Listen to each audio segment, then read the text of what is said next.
بسم الله الرحمن الرحيم. Bismillahirrahmanirrahim. Assalamualaikum warahmatullahi wabarakatuh. Alhamdulillah. Alhamdulillahilladzi arsala rasulahu bil huda wa dinil haq liyudhhirahu 'ala ad-dini kullihi wa kafa billahi shahida.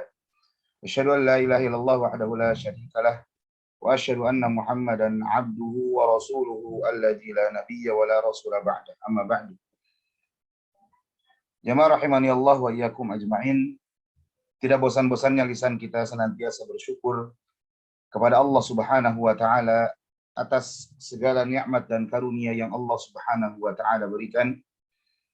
Dan di antara nikmat besar, nikmat agung yang Allah Subhanahu wa taala limpahkan kepada kita adalah kesempatan, kesehatan, kemampuan ya, yang Allah berikan kepada kita sehingga kita masih bisa melaksanakan berbagai macam rangkaian ibadah dan ketaatan untuk kita isi pada hari-hari dan malam-malam di bulan Ramadan. Dan alhamdulillah sampai hari ini di hari ke-19 di tanggal 19 Ramadan, alhamdulillah Allah Subhanahu wa taala masih memberikan kemudahan bagi kita semua, dan semoga Allah terus memberikan kemudahan bagi kita sehingga kita bisa menyelesaikan seluruh rangkaian ibadah yang bisa kita laksanakan di bulan Ramadan sampai akhir, sampai nanti kita bisa merasakan kemenangan yang hakiki ketika kita masuk di Idul Fitri atau hari raya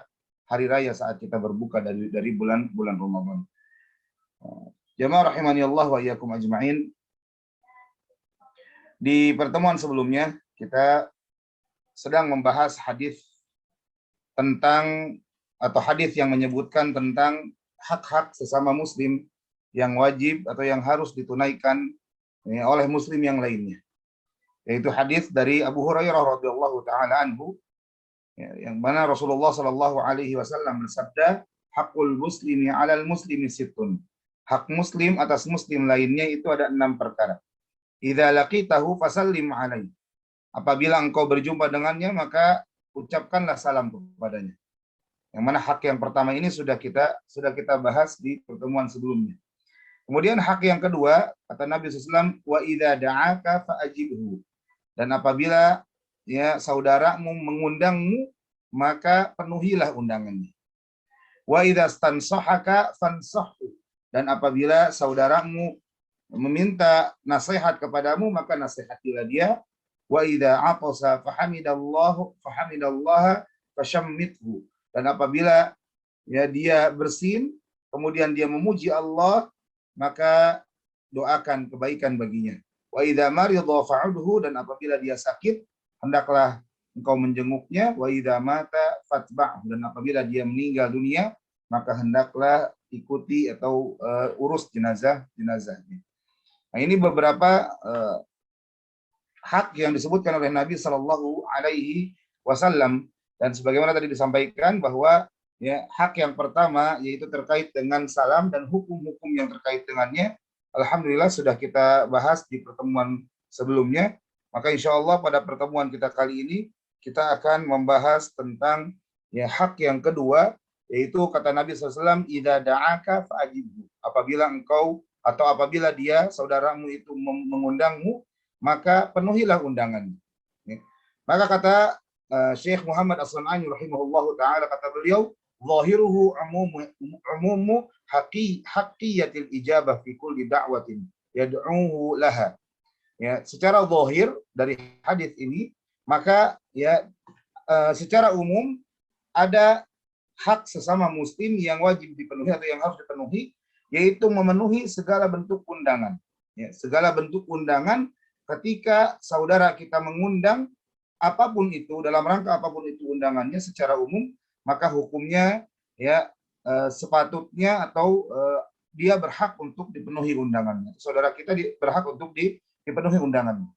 Misalkan ya, salah seorang di antara kita mengundang ya, saudaranya, mengundang temannya, misalkan setelah sholat maghrib, ya, dia mengundang, ayo mampir ke rumah saya, ya kita makan-makan di rumah saya.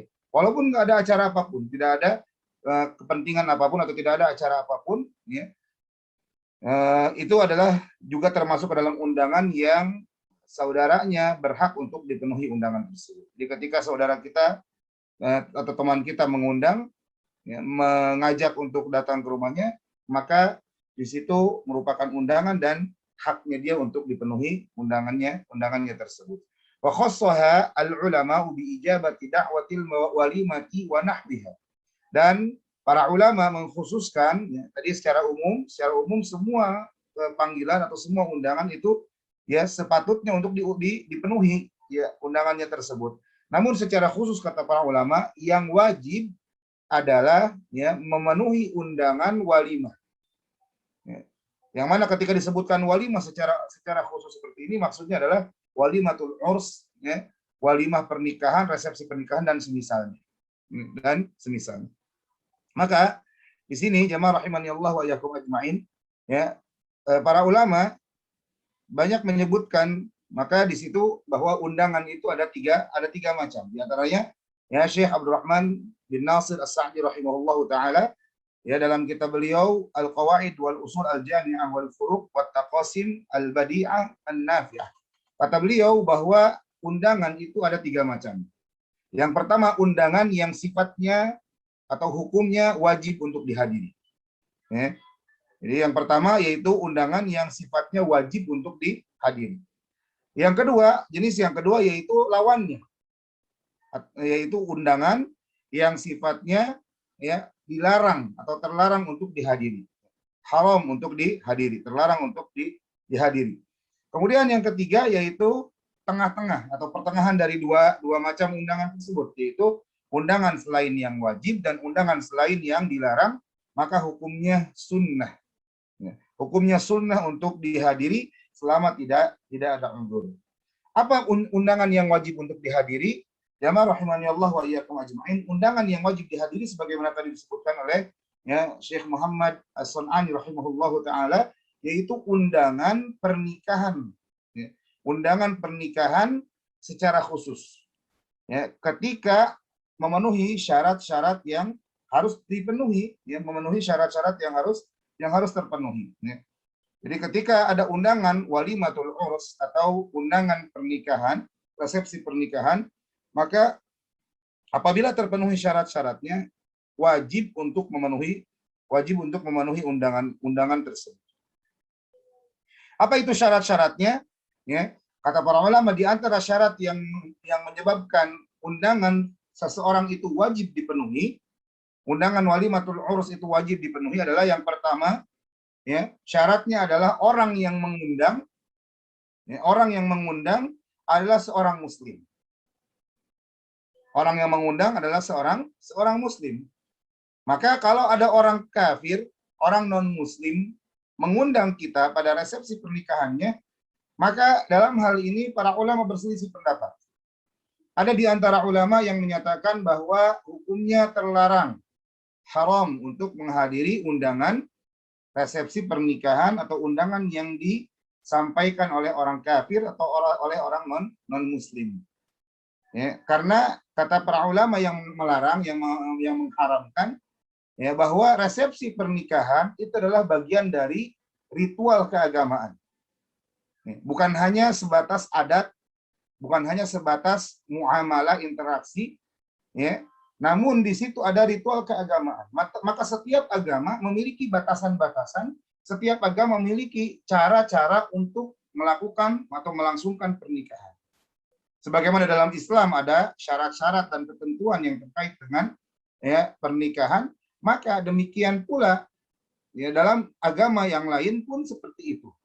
Ya dalam agama yang lain pun seperti itu.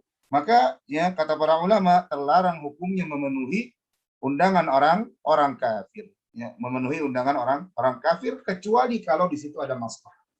Kecuali kalau di situ ada maslahat. Misalkan maslahatnya adalah ya dengan dia menghadiri undangan tersebut, maka dia ingin memberikan memberikan contoh atau memberikan prototipe gitu ya. Bagaimana seorang muslim itu dalam bermuamalah dengan orang lain, ya dengan orang kafir, sehingga hal tersebut bisa membuat orang yang mengundang, orang yang memberikan undangan atau orang yang mengundang tadi condong kepada Islam dan akhirnya nanti masuk dalam Islam. Atau juga dalam rangka perdamaian, ya. Maka tidak mengapa ya, untuk memenuhi undangan tersebut, sebagaimana Nabi SAW pernah memenuhi undangan orang Yahudi yang mengundangnya di Madinah, sebagaimana dalam Syarah Riyadhus Shalihin dijelaskan oleh Syekh Utsaimin rahimahullahu taala. Jadi secara umum ya, hukum menghadiri undangan orang kafir itu terlarang, tidak boleh, kecuali kalau di situ ada maslahat. Ini bagi pendapat yang pertama yang menyatakan terlarang. Namun sebagian ulama juga ada yang mengatakan bahwa hukumnya boleh, ya, hukumnya boleh untuk menghadiri undangan orang kafir atau orang non-muslim selama di dalam undangan tersebut tidak ditampakkan, yang pertama, tidak ditampakkan ritual-ritual keagamaannya. Ritual-ritual keagamaannya, misalkan dalam agama Hindu, misalkan gitu ya. Pernikahan mereka kan dilaksanakan dengan mengelilingi api, maka itu adalah ritualnya. Nah, kalau di resepsi pernikahan yang kita hadiri tidak sampai ada kegiatan itu, hanya kegiatan makan-makan, maka sebagian ulama menyatakan boleh untuk menghadiri. Ya, boleh untuk menghadirinya. Jadi di sini, jadi yang pertama kalau tidak ada ritual keagamaannya, kemudian yang kedua kalau tidak ada kemungkaran. Kalau tidak ada kemungkaran, karena secara umum ya, tadi kita kembali lagi ke syarat ya, syarat wajibnya memenuhi undangan seorang muslim ya, maka syarat yang kedua adalah bahwa orang dalam undangan tersebut, dalam resepsi tersebut itu tidak terdapat kemaksiatan. Tidak terdapat kemaksiatan yang tidak mampu dia hilangkan dalam acara yang akan dilangsungkan tersebut ya. Ini syarat yang kedua. Syarat yang ketiga bahwa orang yang mengundang jelas-jelas atau tidak terang-terangan dalam berbuat maksiat. Misalkan ya, terang-terangan dalam berbuat maksiat ini misalkan seperti ini.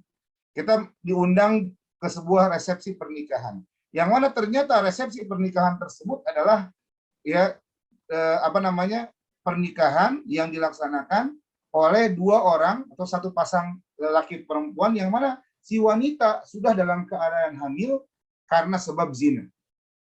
Ya, dan itu sangat terang-terangan, tidak ditutup-tutupi.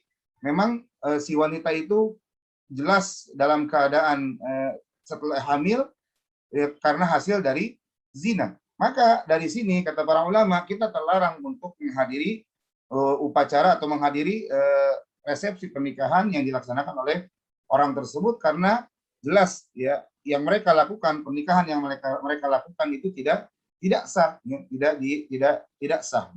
Maka terlarang. Maka sekali lagi ya, saya ulangi bahwa syarat hukum memenuhi undangan seorang muslim menjadi wajib adalah ketika yang pertama orang yang mengundang adalah seorang muslim, yang kedua adalah dalam resepsi pernikahannya tidak terdapat kemaksiatan, tidak terdapat kemungkaran. Kemudian yang ketiga, yaitu orang yang mengundang tidak terang-terangan melakukan kemaksiatan, tidak terang-terangan berbuat maksiat. Maka kalau terpenuhi syarat ini, hukumnya wajib untuk memenuhi undangan, sebagaimana dijelaskan tadi oleh Syekh Muhammad Syekh Muhammad Nasir As-Sa'di rahimahullahu taala, Abdurrahman bin Nasir As-Sa'di rahimahullahu taala. Demikian pula dikatakan oleh ya para ulama yang lain, semisal dalam kitab Subulus Salam ya oleh Syekh Muhammad As-San'ani rahimahullahu taala. Ya. Nah, jadi kembali ke pembagian walimah tadi atau undangan tadi, yaitu yang pertama yang wajib dihadiri, ya, yang wajib dihadiri kalau memenuhi syarat. Kemudian jenis undangan yang kedua, jamaah rahimani Allah wa iyyakum ajmain, yaitu undangan yang dilarang untuk dihadiri, yang terlarang, haram untuk dihadiri. Undangan apa itu? Yaitu undangan selamatan kematian. Undangan selamatan kematian atau maktam, yang disebut dengan maktam, yang mana undangan tersebut dilakukan oleh keluarga mayit dengan mengundang banyak orang, kemudian menghidangkan banyak makanan. Maka para ulama sepakat ini adalah undangan yang terlarang. Bahkan ya dalam mazhab Syafi'iyah, mazhab kita, ya dikatakan ini adalah perbuatan yang mungkar. Ya, perbuatan yang mungkar, kata mereka, perbuatan yang tidak disukai dan tidak boleh dihadiri, ya tidak boleh dihadiri. Ini adalah jenis undangan yang kedua, yaitu undangan yang terlarang untuk dihadiri. Jumhur ulama 4 mazhab mengatakan bahwa undangan seperti ini, undangan selamatan kematian atau ma'tam, makan-makan yang diadakan oleh keluarga mayit dengan mengundang banyak orang, maka ini terlarang dan tidak boleh dihadiri. Kemudian yang ketiga yaitu undangan selain itu, undangan selain walimah, undangan selain walimah, maka undangan tersebut disunnahkan untuk dihadiri. Kemudian jamaah rahimani Allah wa iyyakum ajma'in, mengapa undangan walimah itu dikhususkan hukumnya wajib untuk dihadiri? Berdasarkan hadis dari Nabi Shallallahu Alaihi Wasallam, hadis riwayat Imam Al-Bukhari dan Imam Muslim, hadis yang sahih, Nabi Shallallahu Alaihi Wasallam bersabda, "Idza du'iya ahadukum ilal walimati falyatiha." Apabila salah seorang di antara kalian diundang untuk menghadiri resepsi pernikahan, maka hendaklah dia, maka hadirilah. Hendaklah dia untuk menghadirinya, atau maka hadirilah. Dari sini Nabi SAW menyebutkan atau menggunakan lafaz perintah. Lafaz perintah yaitu menggunakan lamul amr, fal ya'tiha. Di situ ada lamul amr, lam perintah, huruf lam yang menunjukkan bentuk perintah. Dan kita tahu bahwa dalam hukum asal al-aslu fil amri al-wujub. Al-aslu fil amri lil wujub. Hukum asal bagi bentuk perintah, dalam bentuk perintah adalah untuk mewajibkan. Maka kata para ulama, untuk walimah ini disebutkan secara khusus oleh Nabi SAW, maka hukumnya wajib untuk didatangi. Demikian pula dalam hadis yang lain, Nabi SAW bersabda, "Syarrut ta'ami ta'amul walimati, yud'a lahal aghniya'u wa yutrakul fuqara." Seburuk-buruk makanan, makanan yang paling buruk, makanan yang paling jelek adalah makanan walimah. Makanan walimah seperti apa yang terjelek tersebut? Yaitu makanan walimah yang mengkhususkan hanya mengundang orang-orang kaya saja dan tidak mau mengundang orang-orang yang fakir. Nah, ini yang banyak dilakukan oleh sebagian kaum muslimin saat ini. Ketika mereka melaksanakan walimah, maka mereka menghitung untung dan ruginya. Ketika melaksanakan walimah, melaksanakan undangan resepsi pernikahan, maka mereka menghitung untung dan ruginya. Seberapa banyak modal yang dikeluarkan, kemudian siapkan gentong-gentong gentong-gentong amplop, mengharapkan orang-orang yang menghadiri undangan tersebut memberikan hadiah, memberikan amplop, memasukkan amplop, sehingga uang amplop tersebut ketika dikumpulkan hasilnya bisa balik modal atau mengganti modal yang dikeluarkan sebelumnya saat mengadakan resepsi. Dan ini adalah sesuatu yang terlarang. Mengapa? Karena ketika kita mengundang orang dalam resepsi pernikahan, maka hendaklah kita untuk benar-benar mengikhlaskan niat. Mengikhlaskan niat kita karena Allah Subhanahu wa Ta'ala. Ini dari sisi orang yang mengundang. Dari sisi orang yang mengundang, maka wajib untuk senantiasa ikhlas karena Allah Subhanahu wa Ta'ala. Karena kita ketika mengundang dalam resepsi pernikahan yang kita laksanakan atau mengundang secara umum, maka kita sedang melakukan sebuah amalan utama. Sebuah amalan utama yaitu memberi makan. Yaitu memberi makan. Telah lalu hadis yang kita bacakan pada pertemuan sebelumnya disebutkan bahwa amalan yang paling utama, afdhalul a'mal it'amut ta'am. Afdhalul a'mal it'amut ta'am. Yang paling utama, amalan yang paling utama adalah memberi makan. Memberi makan ini sebagaimana disebutkan dalam pertemuan sebelumnya adalah memberi makan secara umum. Memberi makan secara umum, termasuk ketika kita mengundang, maka kita akan memberi makan tamu-tamu undangan kita. Maka dalam ini, karena memberi makan adalah merupakan amalan utama, amalan yang besar, amalan yang tinggi di sisi Allah, wajib bagi kita untuk benar-benar mengikhlaskan niat kita karena Allah Azza wa Jalla.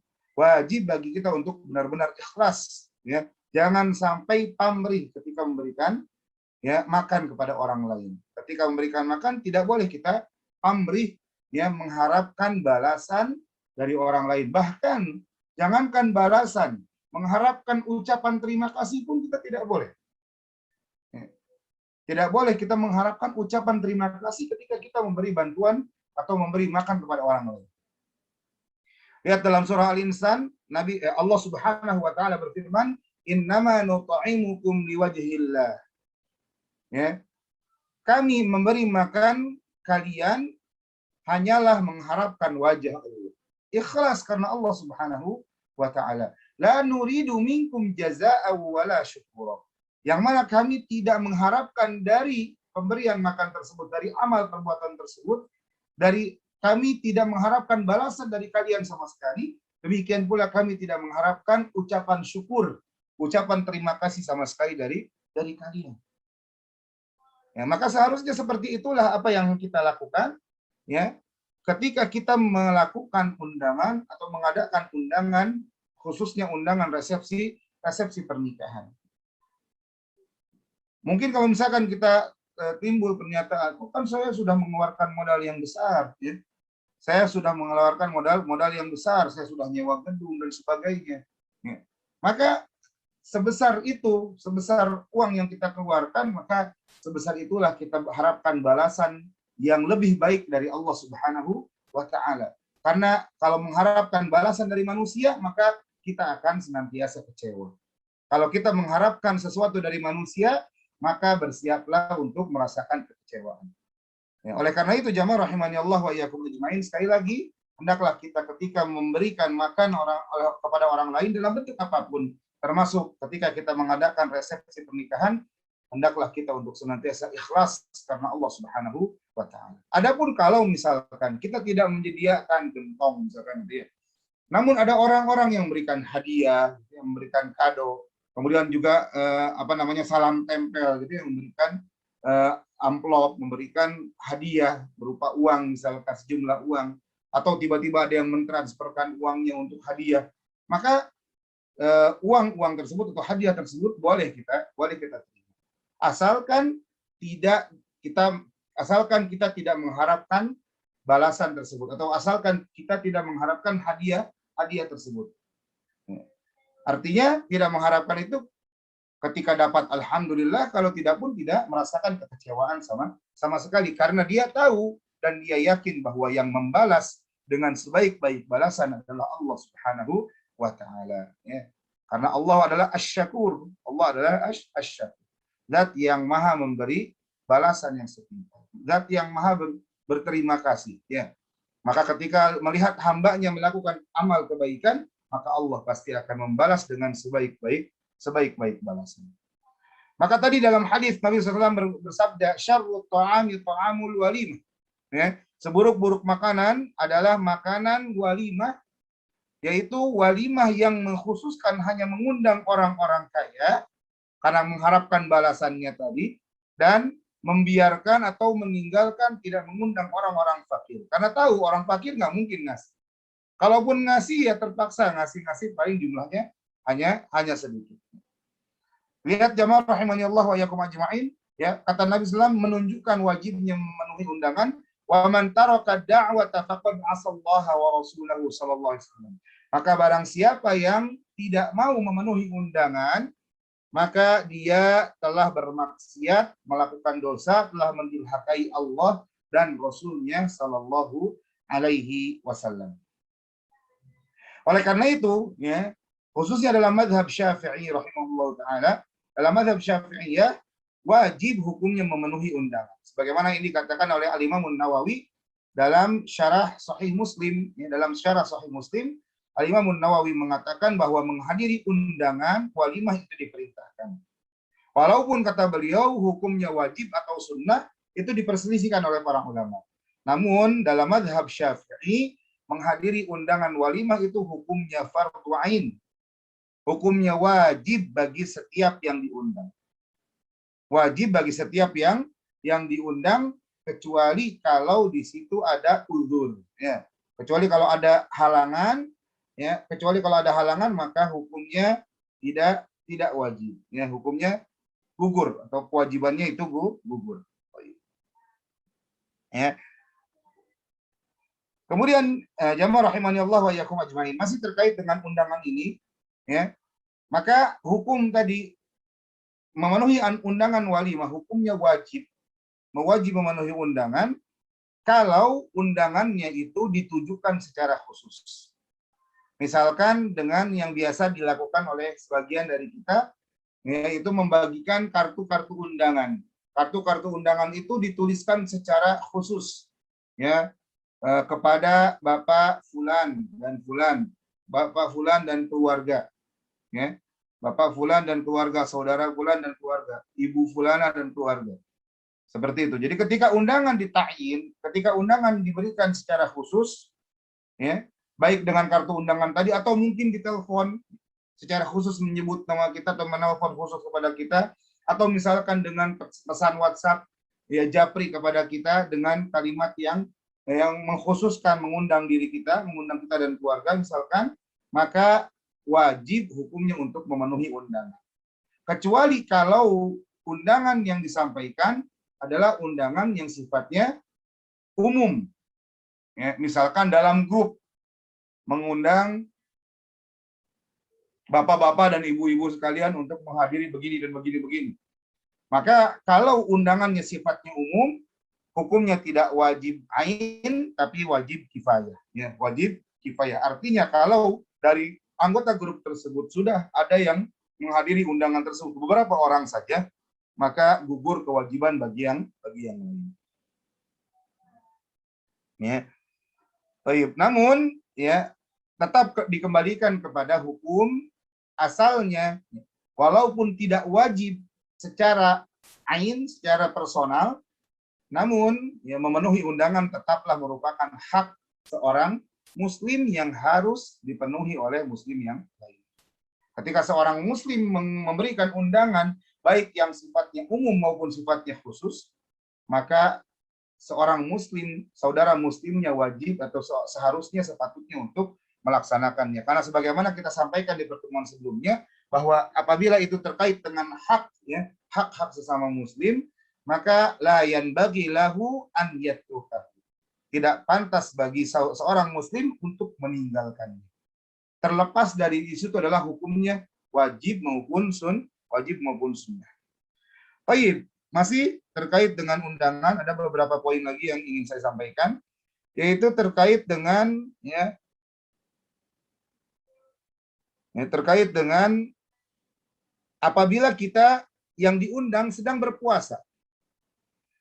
Ya, kan terkadang seperti itu, diberikan undangan walimatul urs, diberi undangan, ya kita diundang oleh saudara kita, dan ternyata bertepatan dengan hari di mana kita berpuasa. Maka dalam hal ini ada beberapa hal yang perlu kita perhatikan. Yang pertama, jamaah rahimani Allah wa iyyakum ajmain, yaitu orang yang berpuasa tersebut tetap melaksanakan puasanya dan hendaklah dia memberikan doa atau mendoakan orang yang mengundangnya.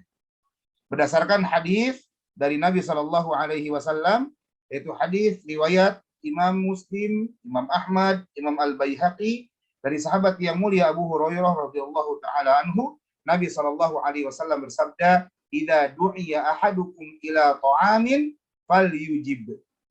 Apabila salah seorang di antara kalian diundang untuk makan-makan, maka hendaklah dia memenuhi undangannya. Fa in kana muftiran falyut'im, wa in kana sha'iman falyusalli, yakni ad-du'a. Maka apabila dia sedang tidak berpuasa, hendaklah dia makan. Ketika diundang makan-makan dan dia dalam keadaan tidak berpuasa, maka hendaklah dia makan. Namun kalau dia berpuasa, maka hendaklah dia mendoakan ya sahibul bait atau mendoakan saudaranya yang mengundang tersebut. Jadi perintah Nabi SAW ya, atau petunjuk Nabi SAW, kalau lagi puasa maka dia tetap puasa, namun jangan lupa doakan kebaikan bagi saudara kita. Misalkan dengan ucapan Allahumma barik lakum. Allahumma barik lakum. Semoga ya Allah ya Allahumma barik lahu. Ya Allah berikanlah keberkahan baginya, atau barakallahu lakum. Ya, kita doakan seperti itu. Semoga Allah memberkahi engkau. Semoga Allah memberkahi engkau. Ini hal yang pertama, keadaan pertama. Jadi boleh tetap berpuasa, namun jangan lupa mendoakan. Namun juga ya keadaan kedua, boleh dia membatalkan puasanya kalau di situ adalah puasa yang sunnah. Kalau sedang melaksanakan puasa yang sunnah, maka boleh baginya untuk membatalkan puasanya dan ikut makan di tempat undangan makan-makan tersebut. Sebagaimana Rasulullah SAW bersabda, "Idza du'iya ahadukum ila ta'amin falyujib." Ya, apabila salah seorang di antara kalian diundang makan-makan, maka hendaklah dia penuhi undangannya. Fa in syaa ta'imu wa in syaa taraka. Ya. Maka apabila dia mau, dia ingin, dia berkehendak, ya, kalau dia mau maka dia boleh makan, berbuka puasa. Namun kalau misalkan dia mau, dia boleh tidak makan. Ya.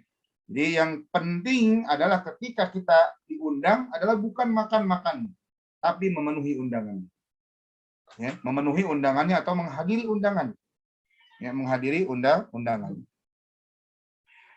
Maka Imam Nawawi rahimahullah taala ketika menjelaskan hadis tersebut, beliau berkata, apabila puasanya adalah puasa sunnah, sebagaimana tadi disampaikan, apabila itu adalah puasa sunnah dan yang mengundang itu telah menyajikan makanannya, ya, kemudian dia akan merasa berat dengan puasanya. Artinya, ya, orang yang mengundang itu akan kecewa karena yang diundang tidak makan. Maka yang afdol di sini atau yang lebih utama hendaklah dia untuk berbuka. Sebagaimana ini pendapat Al-Imam Nawawi dalam kitab Al-Minhaj, syarah dari, ya, kitab Sahih Muslim. Baik, ikhwatal iman azani Allah wa iyyakum ajmain. Kemudian, ya,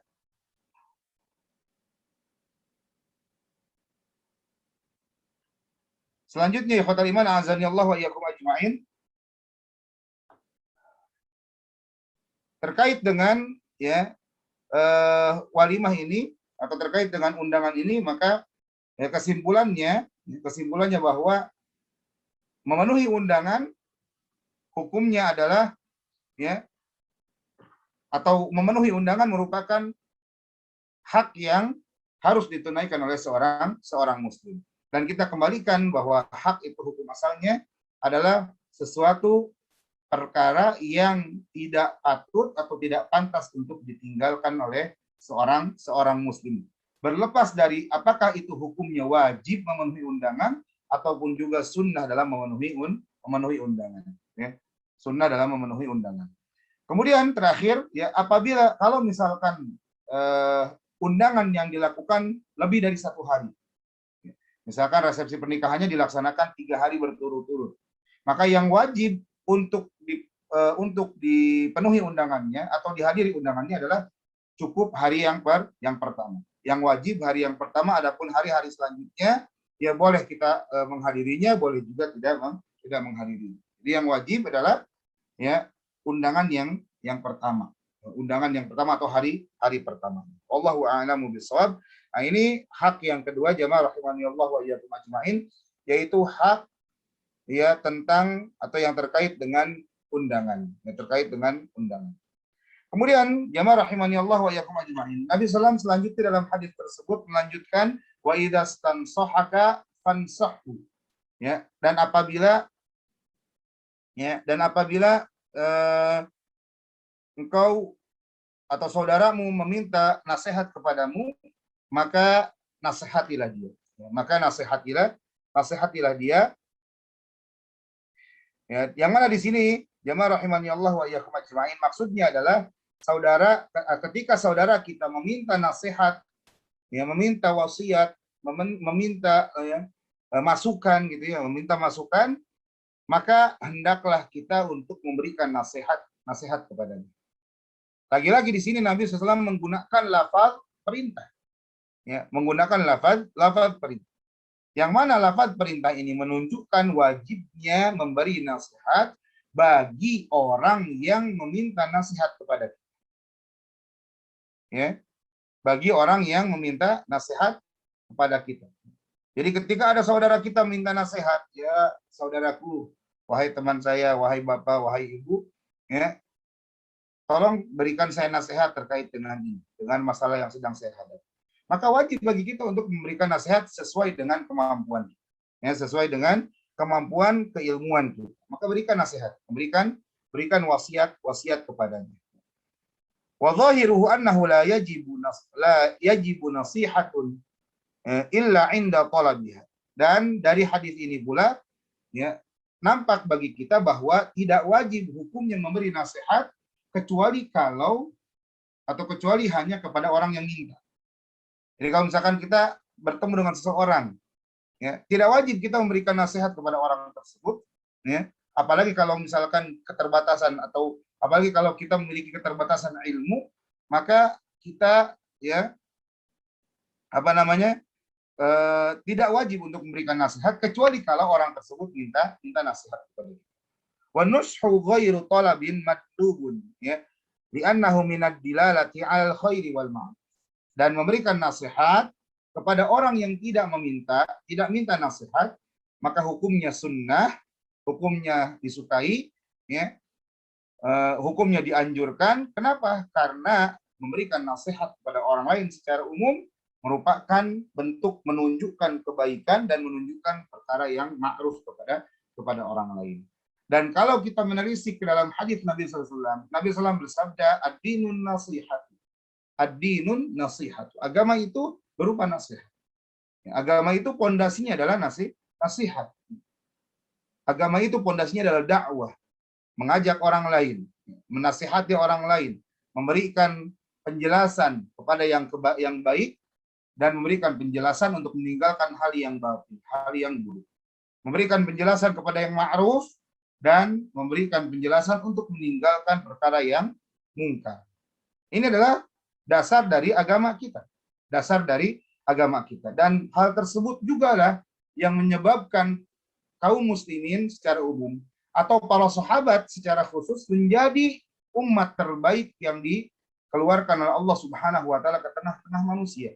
Allah berfirman, kuntum khaira ummatin ukhrijat linnas. Kalian wahai para sahabat, kalian adalah sebaik-baik umat, sebaik-baik generasi yang dikeluarkan kepada manusia. Ya. Kenapa mereka menjadi umat terbaik? Kata Allah, ta'muruna bil ma'ruf wa tanhauna 'anil munkari wa tu'minuna billah. Karena kalian senantiasa memerintahkan kepada yang ma'ruf dan kalian senantiasa mencegah kepada yang mungkar, dari perbuatan yang mungkar, dan kalian senantiasa beriman kepada Allah. Maka inilah yang menjadikan fondasi kebaikan sebuah generasi.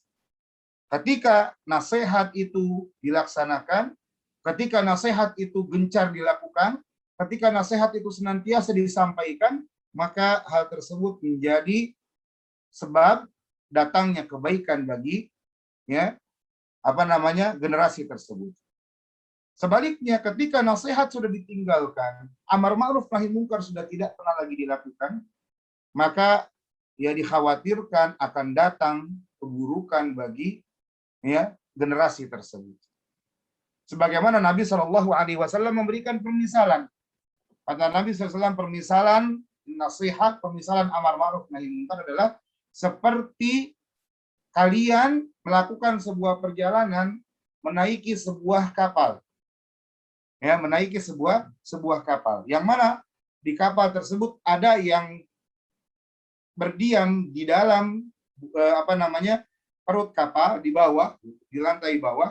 Ada juga yang tinggal di atas geladak, di atas geladak kapal. Maka orang-orang yang di bawah kapal berijtihad. Orang-orang yang di bawah kapal, yang tinggal di bawah kapal ini berpikir, kata mereka, kita tidak enak kalau bolak-balik naik turun melewati orang-orang yang tinggal di atas untuk mengambil air, untuk sekedar mengambil air. Kalau begitu gimana kalau kita membuat lubang sedikit saja di perut kapal ini, sehingga kita tidak perlu lagi bolak-balik naik untuk sekedar hanya mengambil air dari laut. Maka kata Nabi SAW, kalau orang yang di atas membiarkan perbuatan orang-orang yang di bawah, walaupun mungkin niatnya baik, namun itu adalah kemungkaran yang bisa membahayakan seluruh penumpang kapal. Maka kalau orang-orang yang di atas membiarkan, kata Nabi SAW, halaka wa halaku jami'an. Maka mereka akan binasa semuanya, akan tenggelam. Namun, kata Nabi SAW, kalau orang yang di atas memberikan nasihat, amar ma'ruf nahi mungkar kepada orang yang di bawah, mempersilahkan misalkan gitu, silakan, nggak masalah, bolak-balik, yang penting semua selamat, gitu mengambil air di atas. kemudian melarang mereka untuk melubangi kapal, maka semuanya akan selamat. Orang-orang itu akan selamat semuanya. Ini adalah permisalan analogi yang luar biasa dari Nabi Shallallahu Alaihi Wasallam terkait dengan amar ma'ruf nahi munkar.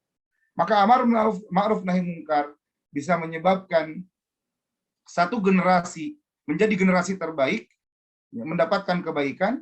Demikian pula dengan amar ma'ruf nahi munkar bisa melindungi generasi tersebut dari kemurkaan, dari mara bahaya, dan dari musibah yang Allah timpakan bagi orang-orang yang berdosa. Dan juga ya, bagi orang yang berikan nasihat, menunjukkan kebaikan kepada orang lain, maka orang tersebut akan mendapatkan pahala yang semisal dengan orang yang mengikutinya. Di antaranya ya banyak hadis Nabi SAW menyebutkan. Di antaranya hadis yang berbunyi man dalla ala khairin, barang siapa yang menunjukkan kepada kebaikan, falahu mithlu ajri fa'ilihi. Barang siapa yang menunjukkan kepada kebaikan, maka dia akan mendapatkan pahala yang semisal dengan orang yang mengikutinya. Dalam hadis yang lain Nabi SAW bersabda, man sanna sunnatan hasanah. Barang siapa memberikan contoh kebaikan. Memberikan contoh kebaikan, bukan hanya memberikan nasihat, tapi memberikan contoh kebaikan. Falahu ajruhu wa mithlu ajri wa mithlu ujuri atau wa mithlu ajri fa'ilihi la yanqusu min ujurihim syai'an. Atau kama qala Rasulullah. Barang siapa yang mencontohkan kepada orang lain ke dalam kebaikan, maka dia akan mendapatkan pahala kebaikan yang dia lakukan, dan dia akan mendapatkan pahala yang semisal dengannya karena sebab orang-orang yang mengikutinya, dan tidak akan dikurangi sama sekali ya pahala ya yang semisal dengan orang-orang yang mengikutinya sama sekali. Nah, ini jamaah rahimani Allah wa iyyakum ajma'in terkait dengan ya hak yang ketiga ini, yaitu kata Nabi SAW, apabila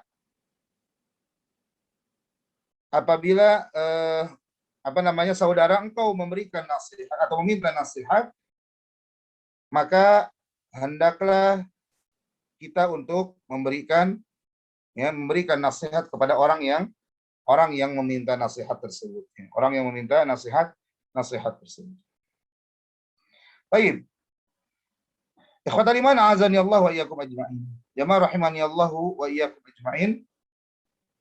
Ini hak yang ketiga. Baik. Kemudian hak yang keempat, yaitu kata Nabi SAW, idza atasa fahamidallah fashammithu. Apabila saudaramu bersin, kemudian dia memuji Allah, fashammithu, maka hendaklah engkau doakan kebaikan baginya. Terkait dengan hak yang keempat ini, demikian pula hak yang kelima dan keenam, insya Allah kita akan bahas di pertemuan kita selanjutnya. Untuk pertemuan kita kali ini kita cukupkan sampai di sini. Ya, mudah-mudahan apa yang kita bahas di pertemuan kita kali ini bermanfaat, khususnya bagi pembicara dan juga umumnya bagi jamaah hadirin rahimani Allah wa iyyakum ajmain. Ya, maka dari sini kesempatan dan waktu saya kembalikan kepada moderator Pak Hadi, hafizahullah taala, wallahu a'lam bishawab. Terima kasih Ustaz. Ini ada satu pertanyaan Pak Ustaz. Bagaimana sikap kita saat menghadiri undangan dengan konsep standing party, kursinya sedikit dan kita tidak dapat tempat duduk untuk makan atau minum? Jadi makan sambil berdiri. Berdiri. Baik. Ya. Ada sesuatu yang mungkin membuat kita berada pada situasi dilematis, yaitu bagaimana hukumnya menghadiri undangan yang di situ konsepnya standing party. Dan ini mengikuti banyak tradisi ya yang dilakukan oleh orang-orang di barat sana, ya. Gaya western gitu ya. Western style. Bagaimana hukumnya kita menghadiri undangan standing party ini? Maka ya kita dalam hal ini berarti mengembalikan kepada hukum terkait dengan apa hukum ya makan dan minum sambil berdiri? Bolehkah makan dan minum sambil berdiri? Dalam hal ini jamaah rahimani Allah wa iyyakum ajmain, terjadi banyak sekali perdebatannya. Terjadi banyak sekali perdebatan baik di masa yang lalu maupun masa yang sekarang terkait dengan hukum ya makan dan minum sambil berdiri ini. Jadi terjadi perdebatan, perbedaan pendapat. Namun dan kita dapati ada yang keras melarang, ada yang keras melarang, ada yang keras mengingkari makan dan minum sambil berdiri ini. Namun ada pula yang tidak melarang secara berlebihan seperti itu. Ya. Tidak berlebihan seperti itu. Yang mana dalam masalah ini, termasuk saya juga dahulu ya di masa yang lalu, ya saya termasuk orang yang sangat keras terkait dengan terkait dengan masalah ini, terkait dengan makan dan minum sambil berdiri. Jadi di masa yang lalu, di masa silam dulu di awal-awal belajar, maka saya termasuk orang yang benar-benar mengingkari dan melarang orang yang makan dan minum sambil berdiri. Namun ya dengan izin Allah dan taufik dari Allah Subhanahu wa taala, setelah mengkaji, ya, setelah melihat serta menimbang dalil-dalil ya yang ada terkait dengan masalah ini, maka kita bisa mengambil kesimpulan ya. Nanti kita akan sebutkan dalil-dalilnya. Namun kita bisa mengambil kesimpulan bahwa sebetulnya makan dan minum sambil berdiri itu boleh. Ya, makan dan minum sambil berdiri itu boleh. Ini kita katakan boleh atau tidak boleh, ya. Terlarang atau boleh. Maka kita katakan bahwa makan dan minum sambil berdiri hukumnya boleh. Karena ada beberapa riwayat yang disebutkan bahwa Nabi Shallallahu Alaihi Wasallam pernah makan dan minum sambil berdiri. Demikian pula ada dalil-dalil yang lain yang menyebutkan bahwa Nabi SAW tentunya makan dan minum sambil duduk. Intinya jamaah rahimani Allah wa iyyakum ajmain, yang perlu kita pahami bahwa dalam masalah ini ada kelonggaran. Dalam masalah ini ada kelonggaran. Namun yang harus kita yakini bahwa ya afdol yang lebih utama adalah sambil duduk, makan dan minum itu sambil duduk. Ini yang afdol.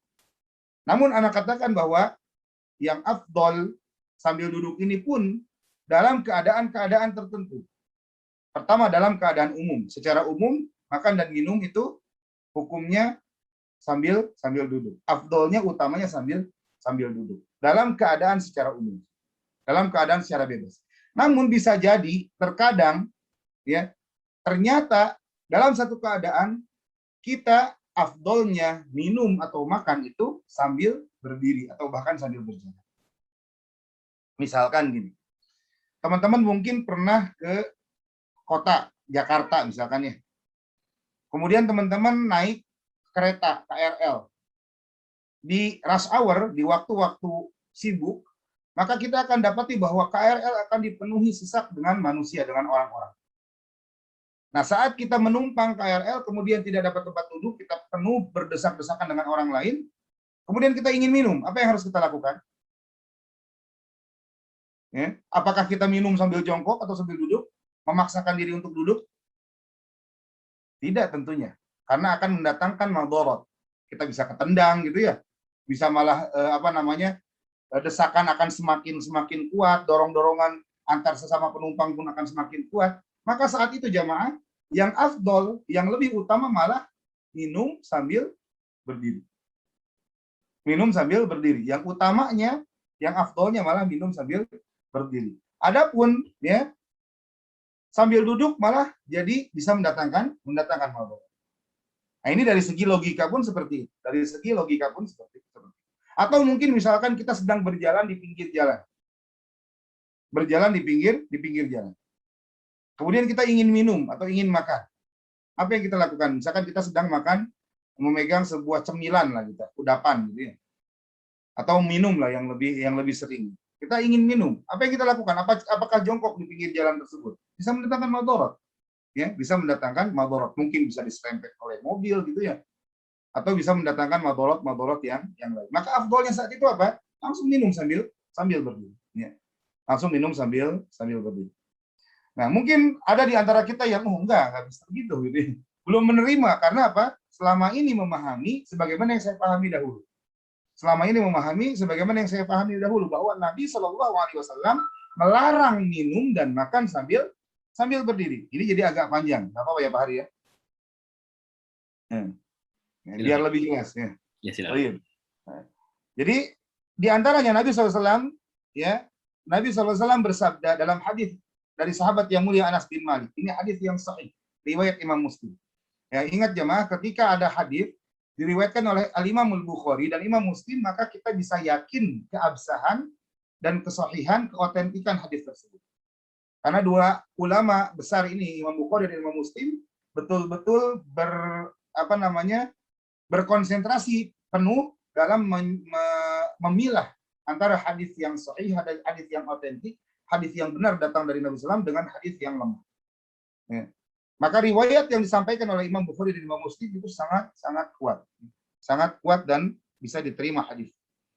Dalam hadis dari sahabat yang mulia Anas bin Malik radhiyallahu taala anhu, Nabi SAW atau Anas bin Malik berkata bahwasanya Nabi SAW rojaza anisyurbi iman. Nabi Shallallahu Alaihi Wasallam sungguh, ya, kata Anas, Nabi SAW sungguh melarang dari minum sambil berdiri. Ya. Dalam hadis yang lain, Anas berkata, radhiyallahu taala anhu, "Ani Nabi sallallahu alaihi wasallam annahu naha an yashraba ar-rajulu qa'im." Ya. Masih dari hadis yang riwayat Imam Muslim, ya, kata Anas bin Malik bahwasanya Nabi sallallahu alaihi wasallam beliau melarang seseorang minum sambil berdiri. Maka dari sini para ulama menjelaskan, ya, bahwa makan dengan berdiri lebih jelek daripada minum sambil berdiri. Karena makan itu pasti membutuhkan waktu yang lebih lama daripada sekedar minum beberapa teguk air. Ya. Ini hadis dari Anas bin Malik. Ada nggak riwayat yang lain? Ada hadis dari Abu Hurairah radhiyallahu taala. Nabi SAW bersabda, "La yashrabanna ahadukum minkum qa'iman. Faman nasiya falyastaqi." Kata Nabi SAW, janganlah sekali-kali salah seorang di antara kalian minum sambil berdiri. Maka apabila dia lupa, maksudnya apa? Dia lupa minum sambil duduk, malah minum sambil berdiri, hendaklah dia memuntahkan. Hadis sahih riwayat Imam Muslim. Nah, ini dua dalil, ya, dua riwayat dari Anas bin Malik dan Abu Hurairah radhiyallahu taala anhu yang menyatakan dalil dilarangnya minum sambil berdiri. Ya. Namun ternyata ada hadis-hadis yang lain yang menyebutkan tentang pembolehan atau bolehnya minum dan makan sambil berdiri. Ya. Maka sebelumnya jamaah rahimanillah wa yakum ajmain, ketika sebuah hadis lafadznya minum misalkan atau makan saja, maka di situ tercakup minum dan makan. Jadi hukum minum dan makan ini hukumnya sama, ya. Dalil-dalil yang membolehkan diantaranya hadis dari Ibnu Abbas radhiyallahu taala. Hadis yang diriwayatkan oleh Imam Al-Bukhari dan Imam Muslim.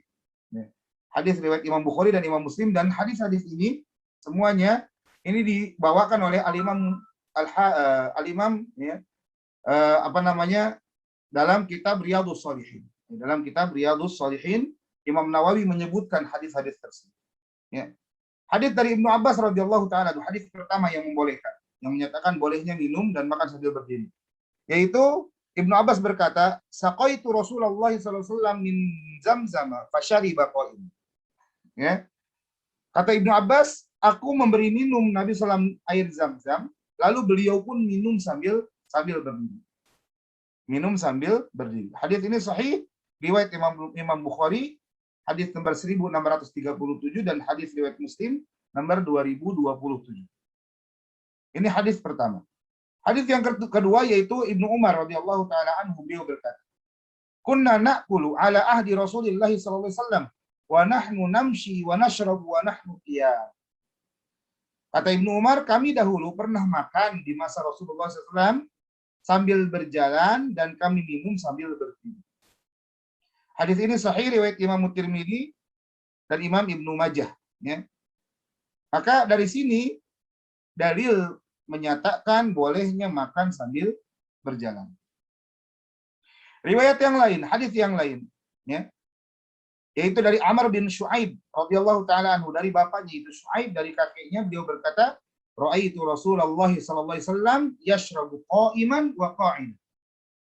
Kata beliau, aku dahulu melihat Rasulullah SAW biasa minum sambil berdiri dan biasa minum sambil duduk.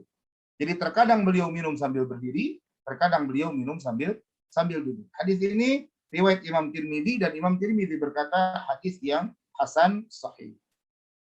Nah, bagaimana kita menyikapi jemaah? Bagaimana kita menyikapi dalil? Tadi ada dua dalil atau dua atau tiga hadis yang menyatakan Nabi SAW melarang, ya, melarang minum dan makan sambil berdiri. Tapi kok hadis-hadis selanjutnya malah menyebutkan Nabi SAW melakukannya.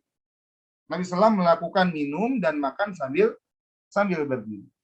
Lihat bagaimana penjelasan kata para ulama. Kata para ulama di antaranya Al-Imam Al-Maziri dalam kitab Fathul Bari. Fathul Bari ini penjelasan dari kitab Sahih Bukhari. Ya, beliau berkata, "Ikhtalafan nas fi hada." Ya, manusia berselisih pendapat dengan hal ini. Fadhahabal jumhur ilal jawaz wa kariha qaum. Ya. Maka jumhur itu mayoritas ulama mengatakan boleh minum dan makan sambil berdiri. Kita sedang sekali lagi terkait dengan boleh atau tidak boleh ini. Ya. Namun tetap tadi dikembalikan kepada afdol, yang paling utama tetap sambil duduk, walaupun tadi ada keadaan-keadaan yang menyatakan malah ternyata berdiri lebih utama. Namun secara umum makan dan minum itu adatnya adalah sambil duduk. Namun kalau dikatakan boleh tidak boleh, maka kata para ulama, kata Imam Al-Maziri, boleh sambil berdiri. Walaupun sebagian ulama membencinya. Sebagian ulama membenci atau memakruhkan, atau juga kata para ulama melarang minum dan makan sambil berdiri. Kemudian ulama yang lain, yaitu Ibnu Hajar Al-Asqalani rahimahullahu taala, beliau ketika menjelaskan dalam Fathul Bari, kata beliau yang paling tepat atau yang tepat adalah larangan Nabi Shallallahu Alaihi Wasallam mengenai minum sambil berdiri dibawa ke makna makruh tanzih. Jadi dalam madhab Syafi'i ada namanya makruh tanzih. Ya. Apa itu makruh tanzih? Yaitu perkara yang dibenci atau perkara yang terlarang, namun larangannya ini untuk tanzih, untuk pembersihan. Jadi afdoliyah tadi, ya, makruhnya itu atau larangannya itu larangan meninggalkan sesuatu yang utama. Jadi Nabi SAW melarang meninggalkan sesuatu yang utama, bukan melarang melakukan sesuatu yang dilarang, ya. Bukan melarang sesuatu yang terlarang. Ya. Jadi Nabi SAW dalam hadis-hadis ini maknanya adalah makruh tanzih, yaitu, ya, makruh tanzih yaitu, ya, makruh tanzih yaitu larangan yang sifatnya melarang sesuatu atau melarang melakukan sesuatu yang, ya, melarang melakukan sesuatu yang tidak afdol, yang tidak utama. Ya. Sedangkan dalil yang menyatakan beliau minum sambil berdiri menunjukkan bolehnya, boleh. Adapun yang mengklaim, ya, ada sebagian ulama mengklaim enggak, tetap terlarang minum sambil berdiri dan makan sambil berdiri, karena hadis-hadis yang menyatakan bahwa Nabi minum dan makan sambil berdiri itu hukumnya dihapus, kata sebagian orang yang melarang. Namun kata Imam Ibnu Hajar Al-Asqalani, kata beliau ini keliru. Ya, penghapusan hukum ini keliru. Karena kita tidak perlu beralih ke nasakh. Kita tidak perlu beralih kepada dalil ini menghapus dalil yang lain. Tidak perlu sampai situ. Namun ketika kita masih bisa menggabungkan, ya, ketika kita masih bisa menggabungkan antara dalil-dalil tersebut, jadi dalil-dalil tersebut semua diamalkan. Tidak perlu dihapus, sebagian dihilangkan, sebagian lagi diamalkan hukumnya. Sebagian dihapus hukumnya, sebagian lagi diamalkan. Kita gunakan semua dalil-dalil tersebut. Kita pahami ya kita pahami dengan apa? Dengan penggabungan. Kita kompromikan dalil-dalil tersebut.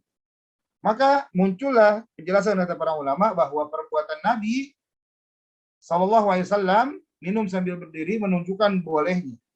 Karena tidak mungkin kita mengatakan bahwa beliau melakukan sesuatu yang makruh.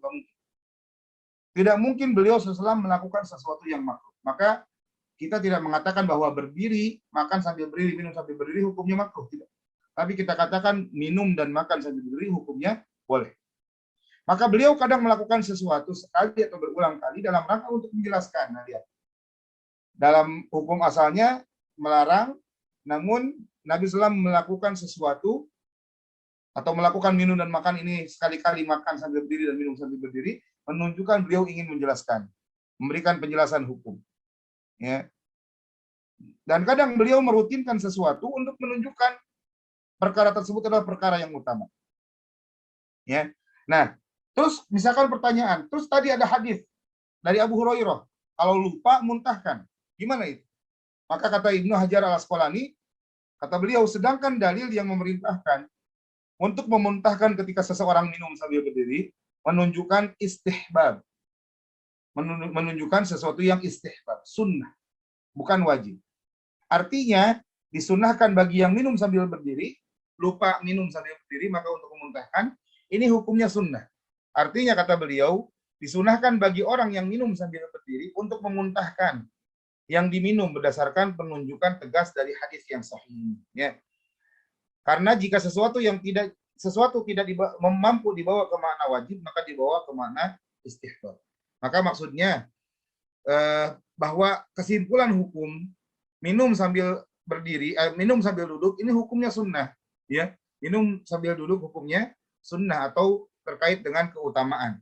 Maka kalau perintah untuk memuntahkan minum yang terlanjur dilakukan sambil berdiri itu tidak bisa dibawa ke hukumnya wajib, harus untuk dimuntahkan, maka dikembalikan ke hukumnya, kata Ibnu Hajar, yaitu diturunkan hukumnya yaitu ke sunnah atau istihbab. Demikian pula Imam Nawawi berkata, wasawab fiha annan nahya fiha mahmulun ala karahati tanzih. Wa amma syurbuhu sallallahu alaihi wasallam qa'iman fa bayanun lil jawaz fala iskala wala ta'arud. Kata Imam Nawawi dalam penjelasan ya syarah Muslim, kata beliau yang tepat dalam masalah ini yaitu larangan minum sambil berdiri dibawa ke makna makruh tanzih, bukan haram. Adapun hadis yang menunjukkan Nabi SAW minum sambil berdiri itu menunjukkan boleh. Itu menunjukkan bolehnya. Sehingga tidak ada kerancuan dan juga tidak ada pertentangan sama sekali antara dalil-dalil yang. Kemudian juga jamaah ada sebuah kaidah bahwa ya al-fi'lu atau fi'lun nabi muqaddam ala qaulin nabi. Perbuatan nabi itu lebih didahulukan daripada perbuatan nabi itu lebih didahulukan dari ucapan nabi. Maksudnya ketika di situ ada perbuatan, ada dalil yang menunjukkan perbuatan nabi dan perkataan nabi, maka yang didahulukan adalah perbuatan nabi. Misalkan dalam masalah ini, ya. Nabi melarang minum sambil berdiri, Nabi melarang makan sambil berdiri.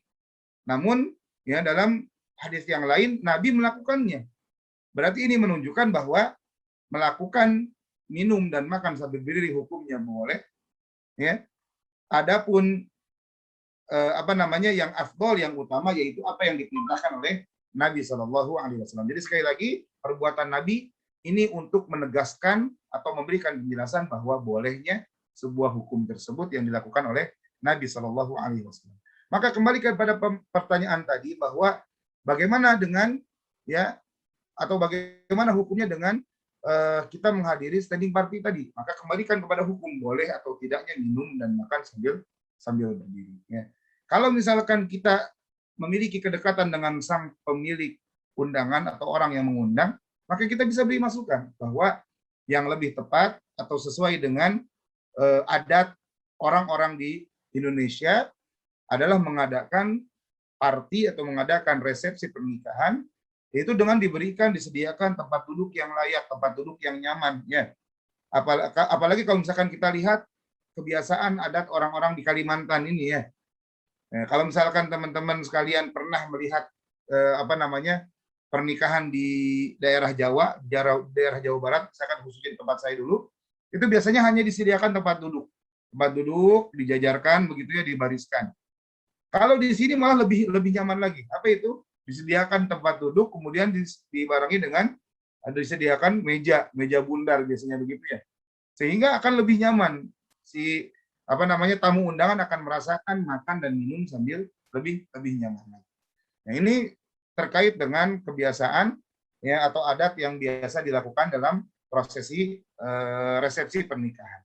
Ya kalau misalkan kita mampu untuk memberikan nasihat kepada pengundang, maka kita bisa berikan penjelasan. Namun kalau misalkan di situ kita hanya tamu undangan yang tidak bisa memberikan masukan, maka tidak mengapa, tidak masalah kita menghadiri standing party tadi atau menghadiri resepsi yang konsepnya standing party, namun kembalikan kepada 3 syarat tadi.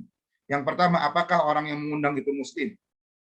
Yang kedua, ya apakah dalam resepsi pernikahan tersebut ada kemungkaran, ada sesuatu yang Allah haramkan atau tidak? Misalkan disajikan ada minuman kerasnya gitu kan, ada champagne-nya atau ada wine-nya misalkan begitu, maka terlarang kita untuk hadir di resepsi tersebut. Kemudian yang ketiga, apakah si pengundang itu melakukan kemaksiatan yang terang-terangan atau tidak? Kalau tidak terpenuhi 3 syarat ini, maka tidak wajib bagi kita untuk menghadiri resepsi atau undangan resepsi pernikahan tersebut. Wallahu a'lam bishawab. Mudah-mudahan bisa terjawab. Oke, Pak Ustadz, mungkin cukup untuk hari ini, Pak Ustadz. Ya. Silakan itu dengan doa, Pak Ustadz. Terima kasih. Barakallahu fikum, ya jazakumullah khairan atas perhatian dan kehadirannya serta kesabaran untuk bisa memperhatikan dan menyimak penjelasan yang disampaikan pada hari ini.